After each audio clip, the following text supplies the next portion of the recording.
welcome back to Shakesyear. We are working on Henry VI Part 2, and today we get to hear from the Earl of Salisbury, who has decided to join us in Act 3, Scene 2, because he has some interesting news.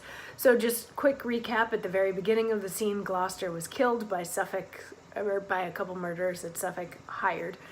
And then the king is like, where's Suffolk? Where's Gloucester? And Suffolk's like, I'll go find him. And then Suffolk comes back and says, Gloucester's dead. And the king is like, woe is me, I should be dead too. And the queen is like, why did I come all the way here from France for this? This is messed up. And then, who was it? Warwick examines the body and was like, but the body very much looks like it was murdered. He was all CSI on us yesterday. And he's like, Beaufort and Suffolk were the ones that were watching out for him. So my guess is that it was Suffolk that did it. I'm pretty sure it was Suffolk. And so yesterday we had the CSI monologue where he's describing why this body looks like it was strangled to death by someone as opposed to just passing peacefully in his sleep. And it gets to the point, Suffolk is like, I didn't kill him, but I'll kill whoever says that I killed him, and blah, blah, blah. So Suffolk and Warwick sort of decided they're going to duel about all of this. And Salisbury comes in, because there's quite a ruckus happening outside, and they say, could you describe the ruckus, sir? And Earl of Salisbury says, sirs, stand apart, the king shall know your mind.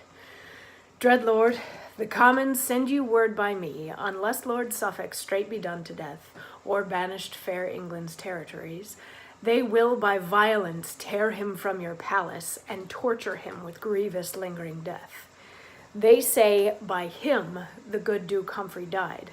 They say in him they fear your highness' death. And mere instinct of love and loyalty, free from a stubborn opposite intent as being thought to contradict your liking, makes them thus forward in his banishment. They say, in care of your most royal person, that if your highness should intend to sleep, and charge that no man should disturb your rest in pain of your dislike or pain of death, yet notwithstanding such a strait edict, were there a serpent seen with forked tongue that slyly glided towards your majesty, it were but necessary you were waked, lest being suffered in that harmful slumber, the mortal worm might make the sleep eternal. And therefore do they cry, though you forbid, that they will guard you, where you will or no, from such fell serpents as false Suffolk is, with whose envenomed and fatal sting your loving uncle, 20 times his worth, they say is shamefully bereft of life. So Salisbury comes in with this message from the people. The people are pretty much convinced that it's Suffolk also that killed Humphrey, and the people were on Humphrey's side.